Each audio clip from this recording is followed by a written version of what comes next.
반갑습니다. 네, 화순일신교회 이루행제입니다. 예배당 인테리어하고는 공식적으로는 처음 방문한 것 같습니다. 성도님들의 많은 그 하나됨으로 수고해서 이렇게 좋은 멋진 예배당이 되어진 것 같습니다. 울산은 제 부모님이 계시고 또 저희 형님 가정이 있어서 고향과도 같습니다. 그래서 이제 편하게 또 교제를 나눌 수 있는 마음이 되는 것 같습니다. 그리고 성도님들과 우리 장로형제님들이 저의 부모님을 제 대신해서 너무 잘 섬겨주셔서 또 제가 앞에서 공개적으로 좀 감사 인사 드립니다. 감사합니다.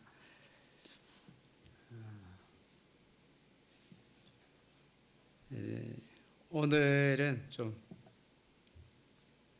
제가 지난 주일에 교회에서 함께 교제를 나눴던 내용을 가지고 함께 편하게 좀 교제를 나누기를 원합니다. 창세기를 올해 이제 첫 달에 이제 보면서 주님이 저에게 주신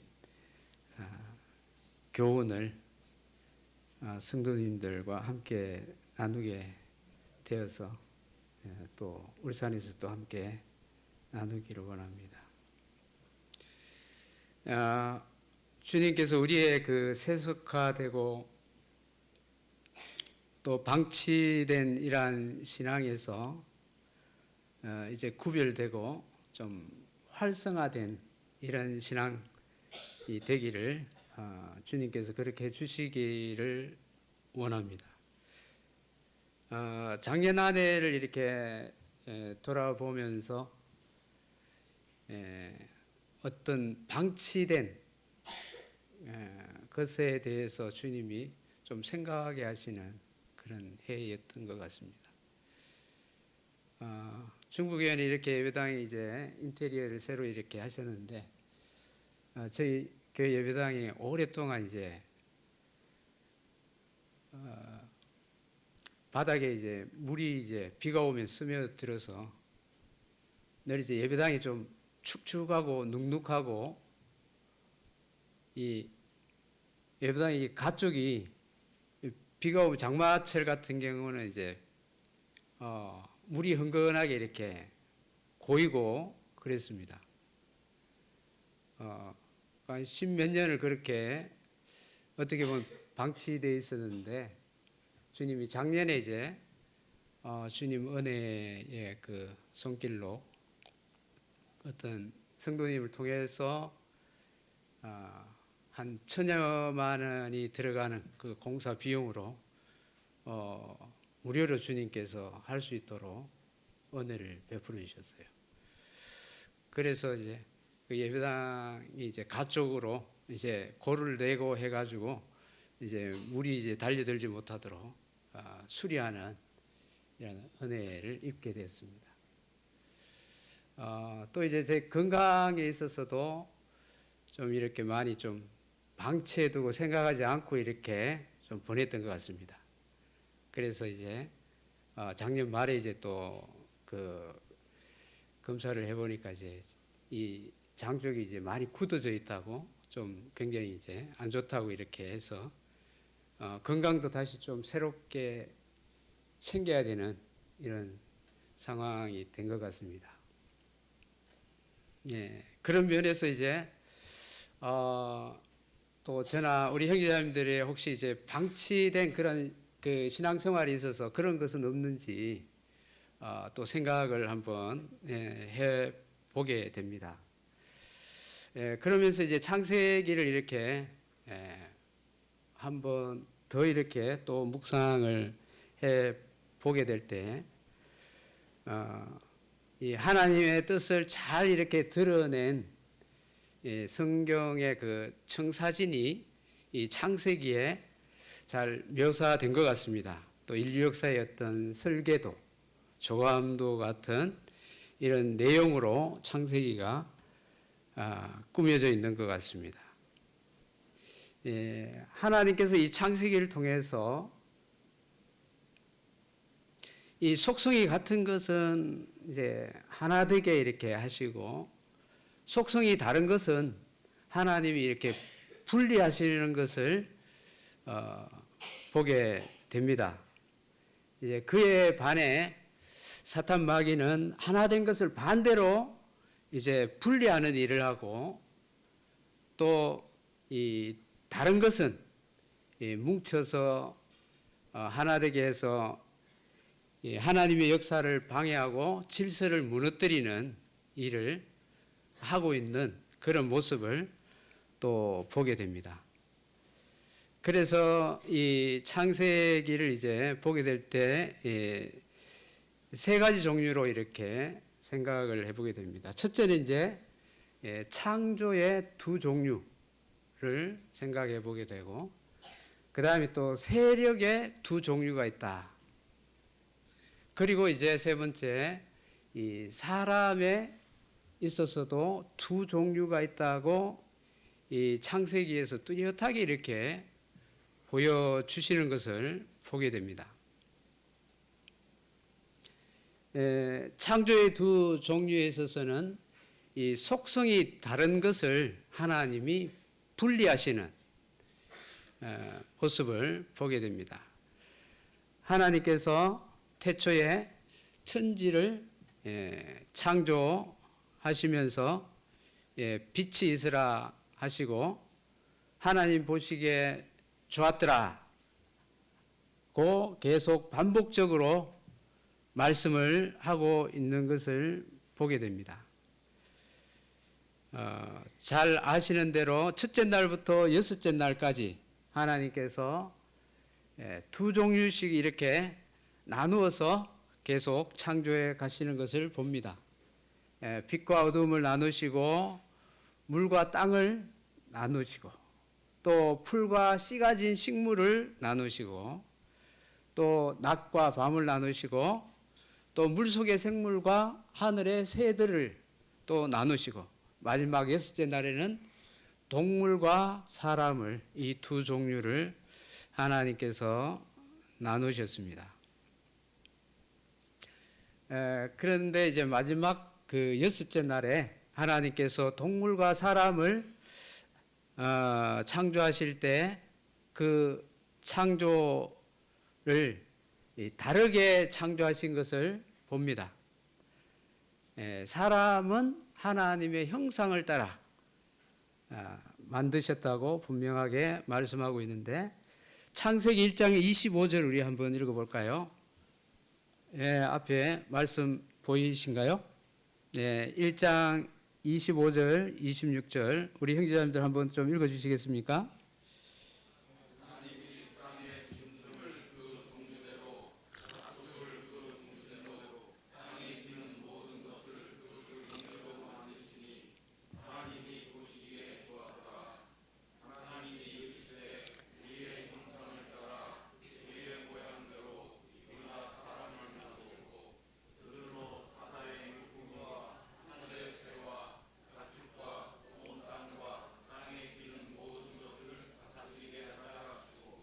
그 많은 종류들을 하나님 만드신 것 같은데, 크게 보면 두 종류잖아요.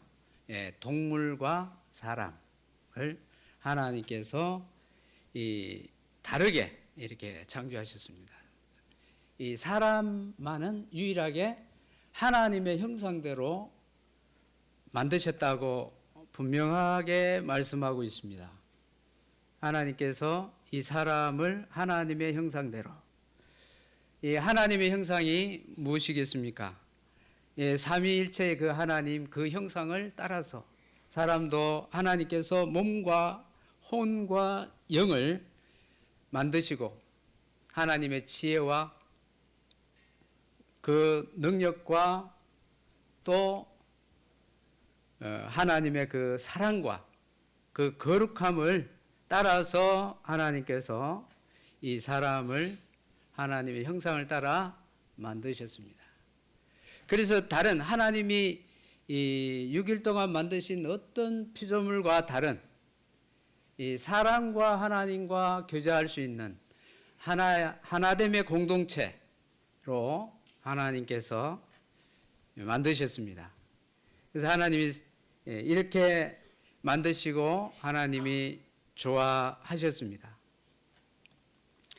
이렇게 하나님께서 사람을 하나님의 형상대로 만드셨지만 그런데 이 관계가 깨어지는 이런 일이 발생하죠. 범죄함으로 우리가 잘 아는 대로 이 사람과 하나님 사이가 나누어지게 됩니다. 그래서 이제 이 나누어지게 되면서 이 사람이 동물 같은 이런 삶을 살게 되는 모습을 봅니다. 그래서 이 세상의 그 교육을 통해서 배운 그런 다윈의 진화론을 보게 되면 동물에서 사람이 나왔다고 하고 있잖아요. 그래서 하나님께서 깨닫지 못하는 자는 뭐라 그랬죠? 멸망하는 짐승과 같다. 사람들이 스스로 그런 사상을 가지고 그런 길을 가고 있는 것이 너무 안타까운 것이죠.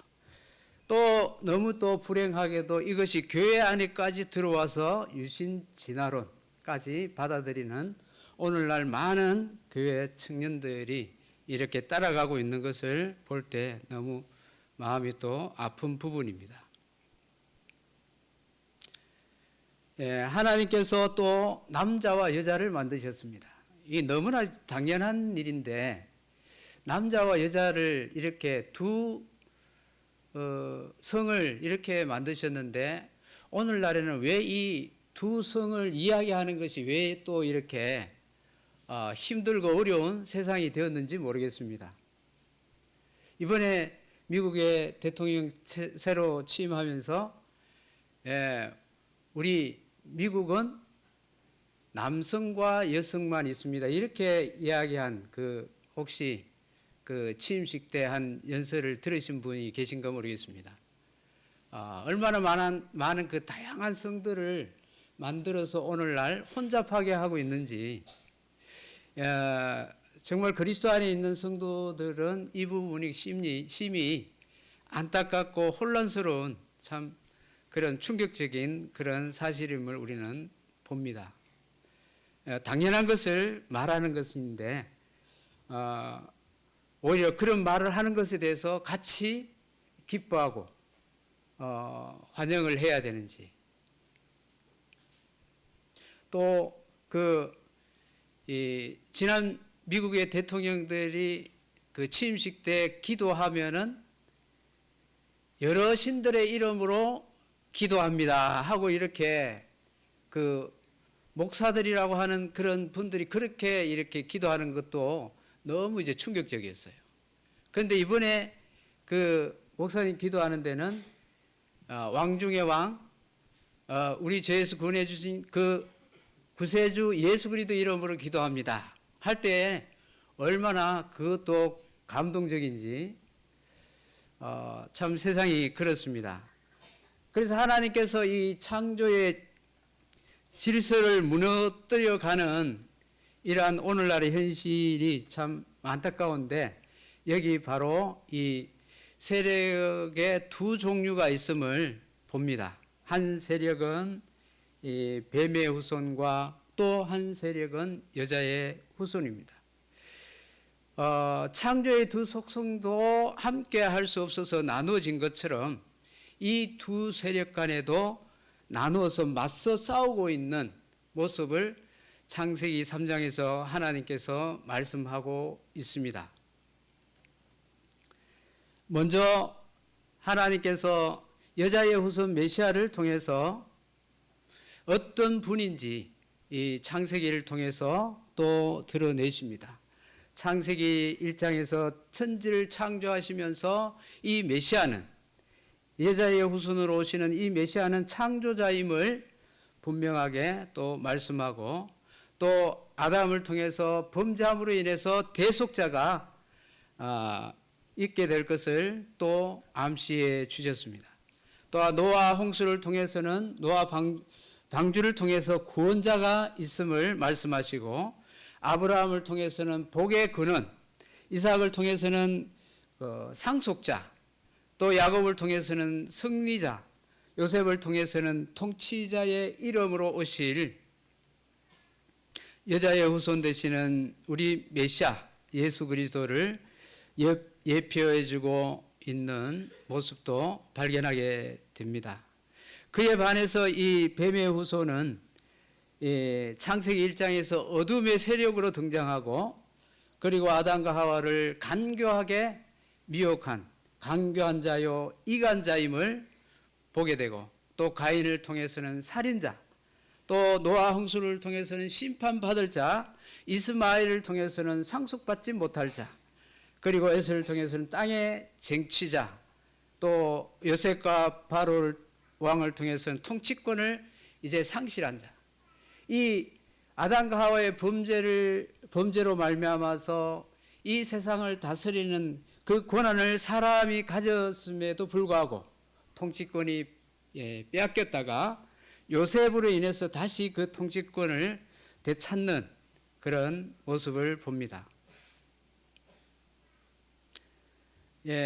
이 사람의 두 종류, 그 다음에 사람의 두 종류를 통해서 하나님께서 우리에게 주시는 교훈을 좀 더 생각을 해 보면 이 아벨과 가인을 통해서 하나님께서는 연합하는 제사가 어떤 제사인지 또 연합하지 않는 제사는 어떤 것인지 하나님께서 보여주셨습니다. 하나님께서는 제물을 보고 기뻐했다 좋아했다라기보다는 하나님께서 그들이 드린 그 제물 속에 들어있는 그들의 그 마음을 하나님이 보셨습니다. 가인이 하나님 앞에 나아가서 드리는 제사는 하나님 보시기에 기뻐하는 그런 모습이 보여지지 않았습니다. 하나님께서 천지 만물을 창조하시고 하나님 보시기에 좋았더라라고 이렇게 하나님께서 반복적으로 말씀하시는 것을 보게 되면 이 가인이 드린 제사는 하나님 보시기에 좋아하실 수가 없었다고 하는 거죠. 그냥 땅에 있는 농산물을 드렸기 때문에 내가 좋지 않다라고 하신 것이 아니라 하나님께서 이 가인이 드린 이 제사는 하나님을 전혀 생각하지 아니하고 자기 생각대로 자기 임의대로 하나님 앞에 드렸던 것이죠. 자기 생각을 따라서 이 드린 제사에 대해서는 하나님이 기뻐받지 않으셨습니다. 그런데 이 아벨의 제사는 하나님을 생각하고 하나님을 기쁘시게 하는 이런 마음을 가지고 드린 제사였습니다.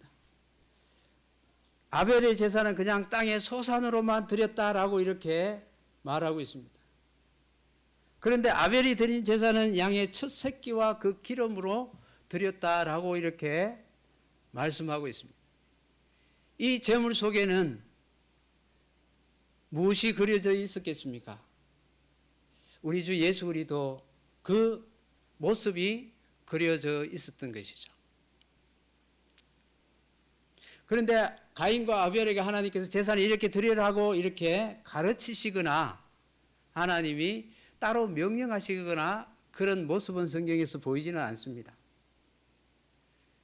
그런데 이제 개인적으로 묵상해 볼 때에 하나님께서 가인과 아담과 하와를 통해서 그 가죽 옷을 지어 입혔을 때에 아담과 하와는 그 생생함을 너무나 잘 기억하고 너무나 분명했습니다.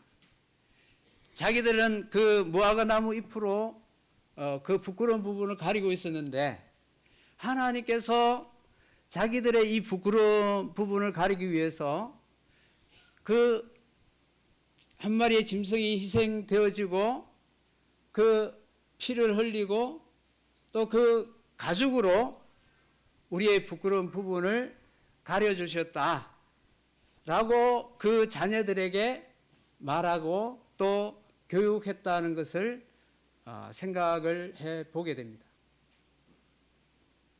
이 이야기를, 이 말을 들으면서 이 아벨은 하나님께서 그렇게 할 때 우리의 그 부끄러운 부분을, 하나님 앞에 나아갈 수 있는 이 부끄러운 부분을 하나님 앞에 해소할 수 있는 그런 것이 바로 이런 짐승의 희생이 필요하다는 것을 그는 깨달았던 것 같습니다. 그래서 이 하나님 앞에 나아갈 때에 그 한 마리의 짐승을 희생해서 나아갔던 그러한 아벨의 제사였다고 보여집니다. 이 예수 그리스도의 모습이 그 양의 첫 새끼와 기름 가운데 보여진 것은 우리 죄인들은 하나님 앞에 아무리 무엇을 드리고 싶다 하더라도 하나님이 받으시는 것이 아니다 하는 것이죠. 이 더러운 것을 가지고 그 사람이 깨끗한 사람에게 자기가 드리고 싶다고 그 더러운 것을, 흙이 묻은 것을, 오염이 묻은 것을, 그것을 드릴 수는 없는 것이죠. 그 사람이 기뻐하는 것을 드리는 것이 정상적인 사람의 예인 것이죠.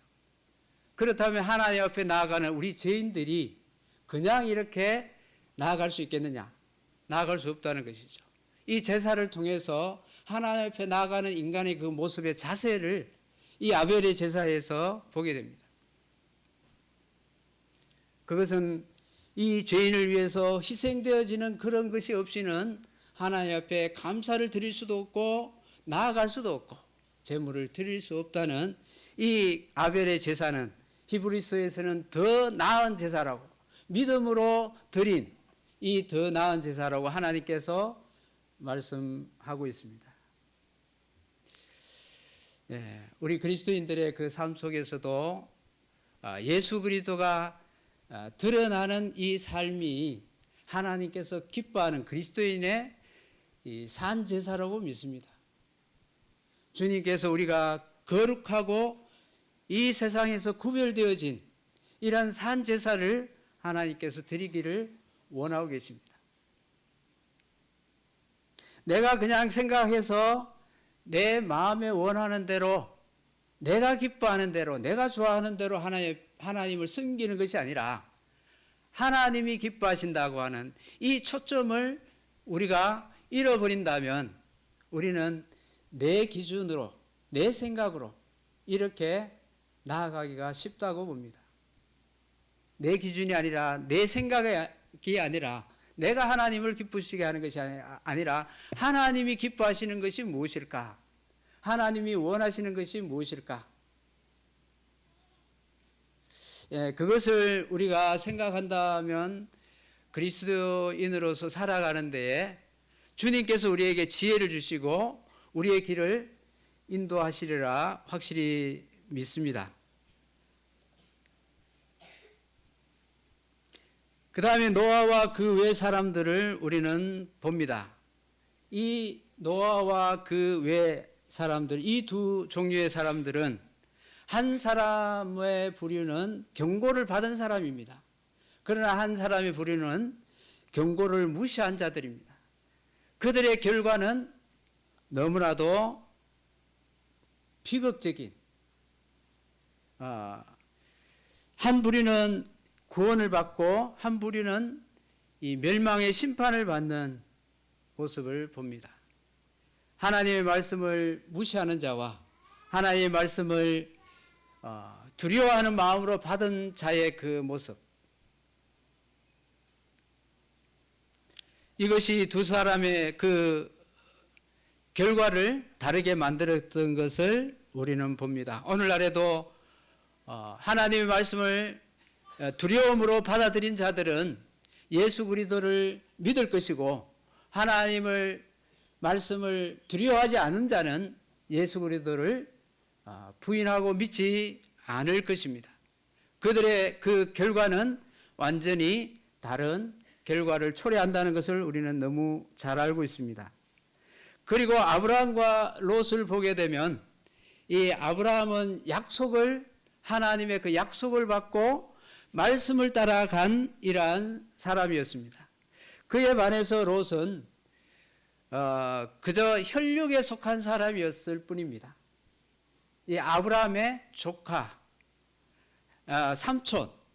삼촌을 따라서 갔던 사람이었던 것이죠. 그런데 아브라함은 말씀을 따라서 갔습니다. 그래서 하나님의 말씀을 따라서 나아갔기 때문에 그의 앞에 어떤 것이 보이느냐, 그것은 문제가 되지 않았습니다. 그런데 혈육에 속했던 이 롯은 자기 앞에 어떤 것이 보이느냐, 이건 굉장히 중요하게 여겨졌습니다. 그래서 저 멀리 요단들을 보면서 그곳에 가축들을 먹이기에 너무나 좋아 보였던 것이죠. 그의 눈에 좋아 보였던 것은 결국에 비참하게 만들었던 것을 우리는 봅니다. 그래서 이 아브라함과 롯의 교훈을 통해서 우리가 지향해 나가야 될 방향이 무엇이냐, 하나님의 말씀을 따라서 살아가는 것이, 이것이 원칙이다. 이것이 우리 그리스도인의 삶의 방향이다. 그러나 하나님의 말씀을 생각하지 아니하고 그저 눈에 보이는 것, 내가 생각하기에 좋고 내 눈에 보기에 좋은 것, 그것을 쫓아가게 된다면, 그것을 위해서 많은 시간과 물질과 에너지를 소모하게 된다면 우리의 길은 참 보장받기가 어려운 길이 될 것입니다. 주님께서 우리들에게 이러한 이 아브라함처럼 우리가 받은 이 약속은 분명합니다. 하나님께서 예수 그리스도로 말미암아 저 천국을 유업으로 주신 하나님께서 우리에게 천국을 주셨습니다. 그리고 말씀마다 우리를 하나님께서 성령으로 말미암아 인도해 가시죠. 그래서 우리가 성령의 말씀을 따라서 나아가게 된다면 우리는 주님 오실 때 후회 없는 삶을 살다가 주님을 맞이하게 될 것입니다. 그리고 이삭과 이스마엘을 이제 보게 되면 약속의 자녀와 종의 자녀로 이 갈라디아에서 하나님이 나누신 것을 봅니다. 사라에게서 난 자는 약속의 자녀였고 하갈에게서 난 자녀는 종의 자녀였습니다. 이것은 신분의 차이가 확실히 다름을 보여줍니다. 이 신분이 다르면 같이 함께 할 수 없다 하는 것을 이삭과 이스마엘의 교훈을 통해서 보게 됩니다. 우리는 이 이삭보다도 더 나은 하나님의 자녀입니다.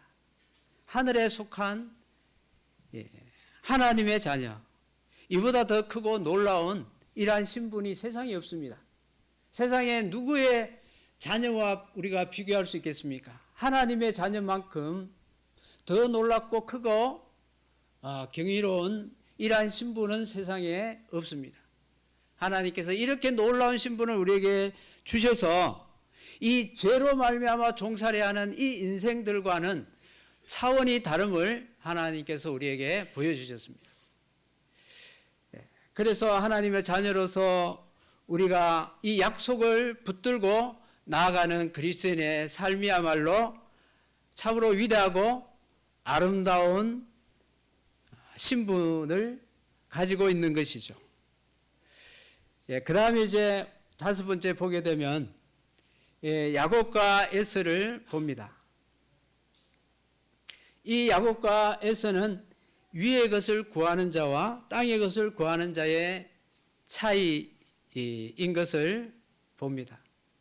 이 야곱은 위의 것을 쟁취하기 위해서 장자의 명분을 팥죽 한 그릇으로 사고 또 장자의 축복을 또 속여서 빼앗기까지 하는 이러한 편법을 쓴 것이었지만 그는 하나님과 사람과 경쟁에서 이긴 자라고 하는 이스라엘이라는 이름을 얻었습니다. 얼마나 놀라운 자입니까? 그의 마음속에는 그러한 마음을 가지고 살아갔던 이 야곱이었습니다. 위의 것을 구하는 삶. 우리에게 얼마나 또 중요한 말씀입니까? 하나님께서 위의 것을 찾으라고 골로새서에서 말씀하고 있습니다. 위의 것을 우리는 그곳에 마음과 생각을 집중하고 살아가는 우리의 삶이 되기를 원합니다. 오늘날 세상의 것들이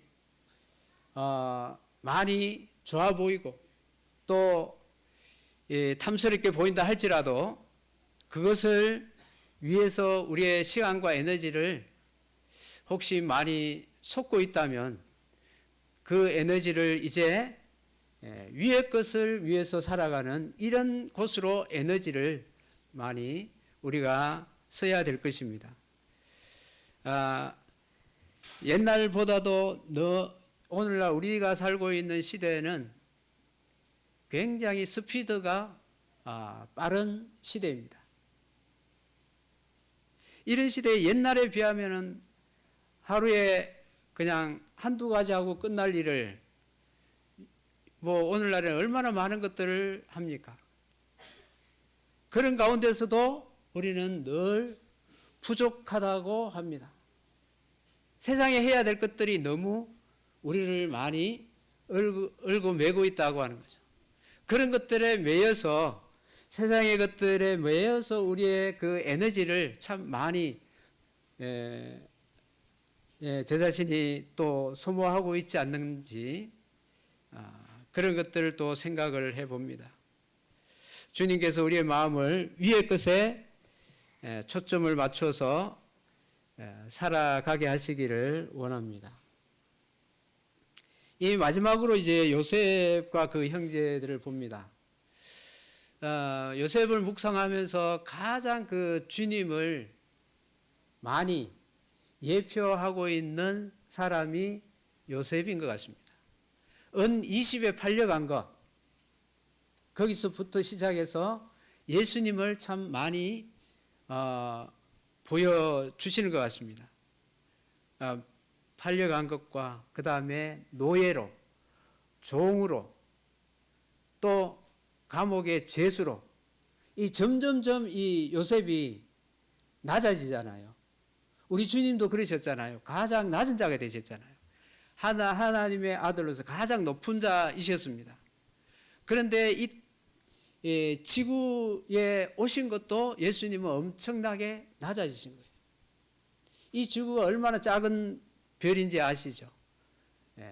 이 지구보다 큰 별이 엄청나게 이 우주에 많습니다. 그런데 이 지구에 찾아오신 것, 예수님께서 정말 낮아지신 거죠. 그 다음에 이 지구 중에서도 어디에 오셨습니까? 이스라엘이라는 정말 작은 나라로, 가장 큰 나라로 가신 것이 아니고 가장 작은 나라로 가셨잖아요. 그리고 예수님 또 누구 집으로 가셨어요? 요셉, 마리아 집으로 가셨습니다. 그 집은 어떤 집이었습니까? 세상 말로 노가다 집안이에요. 목수 일을 하는 집안입니다.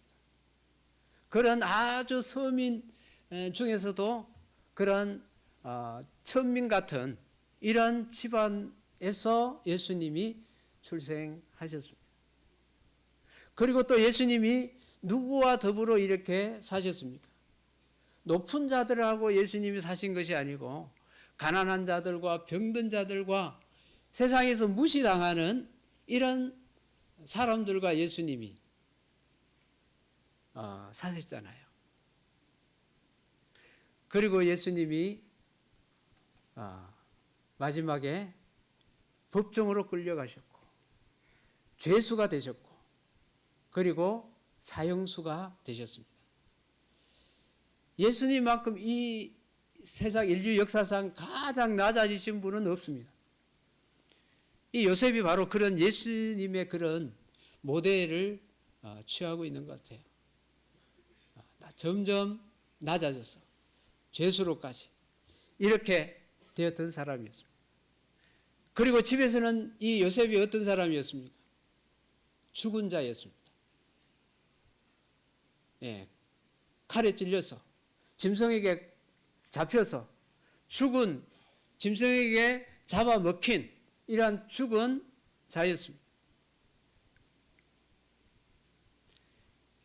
이 요셉이 바로 십자가에 죽으신 예수님을 또 옆에 주고 있고, 그리고 이 요셉은 나중에 가장 높은 총리의 자리까지 올라가게 되는, 부활로 영광을 받으신 우리 주님을 또 요셉이 예표해 주고 있습니다. 이러한 요셉과 그 형제들을 보게 되면 처음에는 나누어지는 이런 분리되는 이러한 일이 있었는데, 무엇 때문에 그렇겠습니까? 아버지 야곱의 편애와 또 그 형들의 시기와 또 인신매매, 이러한 죄로 말미암아서 그 형제들이 나누어지는 이러한 상황이 되었습니다. 그 요셉의 그 형제들이 이 하나 될 수 없는 이런 구조를 가지고 있었죠. 어머니가 네 분이에요. 그러면 전부 다 이복 형제간들이잖아요. 그러면 같이 이렇게 함께 같이 살아갈 수가 없는 이런 집안 구조입니다. 그럼에도 불구하고 하나님께서 이렇게 하나로 연합하시는 것을 보잖아요. 아주 이 창세기에서는 특이한 구조예요. 다 나누어지는데 야곱의 가족만큼은 하나님께서 하나로 연합시키는 이러한 모형으로 이 창세기가 끝을 맺는 것을 봅니다. 이 내 어머니의 그 배달은 그 12형제들이 다 각기 다른 성향들을 가졌지만 하나로 하나님이 엮으셨습니다. 나눠지지 않냐고. 이삭과 이스마엘도 나눠졌잖아요. 어머니가 다르니까 나눠졌어요. 야곱과 에서는 한 어머니임에도 한 배에서 났음에도 불구하고 이미 태생에서부터 나눠졌잖아요. 같이 합쳐야 됨에도 불구하고 나눠진 거예요. 그런데 야곱은 내 어머니를 통해서 그 자녀들 12명이 다 하나로 이렇게 하나님께서 흩어졌던 그런 형제들일지라도 하나님께서 결국에 하나로 이렇게 연합해서 이스라엘이라는 이 한 민족을 이루기 위한 하나님의 그 계획하심을 창세기를 통해서 봅니다.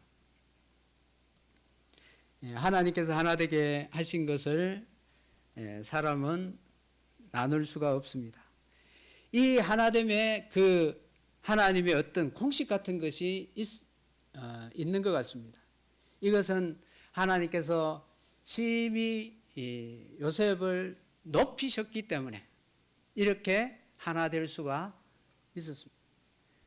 형들이 자기를 팔았다고 하는 이런 생각을 가지고 그런 마음을 가지고 요셉이 한평생을 살았다면 요셉은 어떤 삶을 살았을까요? 원망과 또 형에 대한 그 미움과 또 그 복수심, 이런 것이 요셉에게 아마 많이 있었겠죠. 그 마음에 심각한 벽이 생겼을 것입니다. 그래서 형들과는 같이 하나 될 수 없는 이런 상황이 되었을 것입니다. 그런데 요셉에게 하나님이 관여하시잖아요. 어릴 때부터 꿈을 주시고 그 꿈대로 하나님은 역사하실 것이라는 그 믿음을 주시고 그리고 그 믿음을 늘 가지고 그 약속을 그 꿈을 생각하면서 그 요셉은 애굽에서 보낸 것 같습니다. 그리고 꿈대로 이루어지는 것을 그는 분명하게 목격했습니다. 하나님께서 나를 이렇게 높이셨다. 그래서 그 형들을 용서하는 데 있어서는 아무 거리낌이나 문제가 될 수가 없었다고 하는 것이죠. 형들이 와서 물론 회개하고 잘못을 뉘우치고 하는 것이 있었습니다. 하나님께서 이렇게 높이시고 이렇게 하나님이 역사하시고 하시니까 회개와 용서 가운데서 그들은 다시 하나됨을 지켰던 것을 봅니다. 예, 이 요셉과 그 형제들의 교훈을 통해서 오늘날 우리에게도 하나님께서 이런 교훈을 하고 계십니다. 우리는 얼마나 하나님이 높여주셨습니까? 아까 그 이삭처럼 그 약속의 자녀, 하나님의 자녀라고 하는 그 신분을 우리에게 주셨습니다. 정말 우리를 하나님이 높여주셨습니다. 예수님이 십자가에 죽으시고 부활하심과 함께 우리는 연합체의 공동체로 우리는 지극히 높아진 이러한 존재가 되었습니다. 그래서 우리가 낮은 자처럼 생각하거나 그런 사고를 가지고 살지 않도록 하나님께서 이렇게 우리를 높여주신 것이죠. 그런데 우리가 생각을 잘 못하게 되면 우리 스스로 낮추어버리는 세상 사람처럼 우리가 생각해서 이 미움과 시기와 다툼과 분쟁이 가정이나 교회에서 일어나는 오늘날 많은 이 현실들은 우리의 마음을 참 안타깝게 아프게 하고 있는 부분입니다. 우리 끝으로 말씀 두 군데 보고 한번 말씀을 줄일까 합니다. 에베소서 4장 14절 우리 함께 같이 우리 형제자매들 읽어주시면 감사하겠습니다.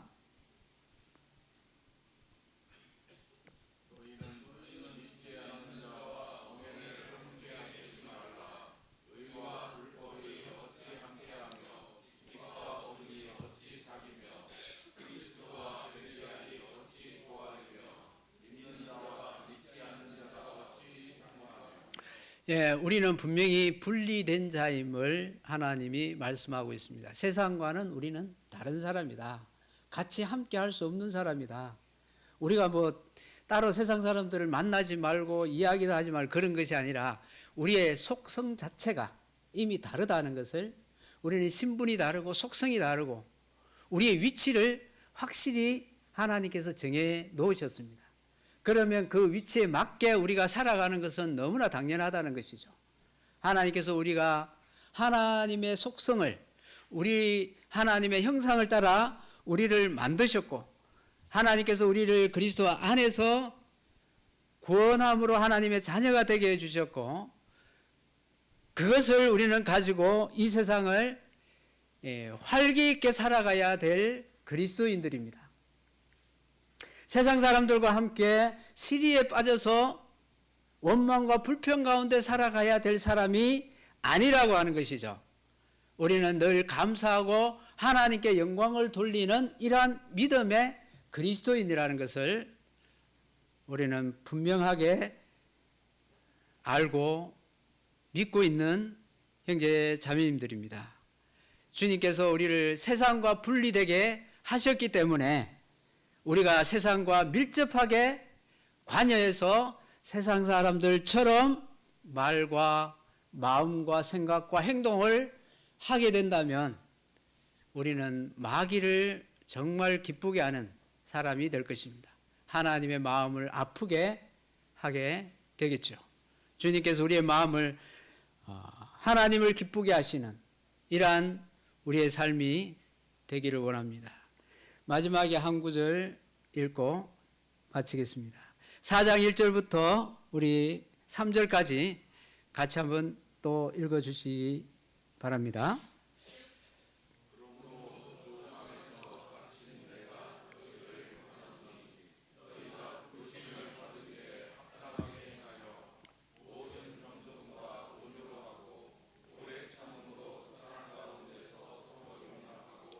평안에 매는 줄로 성령이 하나 되게 하신 것을 힘써 지키라. 우리는 하나 되었습니다. 이제는 하나 된 자들입니다. 이 교회 안에서는 나눠지는 것은 상상해도 안 되고 있어서도 안 된다는 것이죠. 이미 하나님이 하나 되게 하셨습니다. 우리는 예수 그리스도 안에서 우리 사랑하는 형제자매님들 믿음 안에서 하나인 것이죠. 요셉과 그 형제들이 어떻게 되어서 나눠졌습니까? 편애가 있고 시기가 있고 죄가 들어오니까 나눠진 거예요. 이 교회 안에서도 이 다투고 나눠지는 일들은 바로 이러한 시기와 미움과 죄가 들어오게 될 때 나누게 됩니다. 그렇게 될 때에 그렇게 될 수는 있습니다. 요셉과 야곱 그 형제간들이 그렇게 되었던 것처럼 오늘날 교회 안에서도 물론 그럴 수는 있습니다. 그렇지만 하나님이 하나 되게 하셨잖아요, 다시. 그래서 하나 되어야 되는 거예요. 어떻게 하나 됐어요? 우리 자신들을 얼마나 높여주셨는지를 생각하게 되면 어떤 성도라도 용서할 수 있게 되고 받아들일 수가 있는 것이죠. 그리고 또 그러한 죄가 있게 될 때에 회개하고 용서를 구하고 잘못을 뉘우치고 이것이 되어질 때에 이 교회는 다시 하나됨의 그 연합체의 공동체는 변함없이 이루어진다고 하는 것이죠. 그래서 성령이 하나 되게 하심으로 우리가 그리스도 안에서 하나 된 것을 주님 오실 때까지 잘 유지해서 저와 우리 형제자매들이 믿음 안에서 이 마지막 시대에 아름다운 이런 신앙의 경주가 되어지기를 소망합니다. 이상 감사합니다.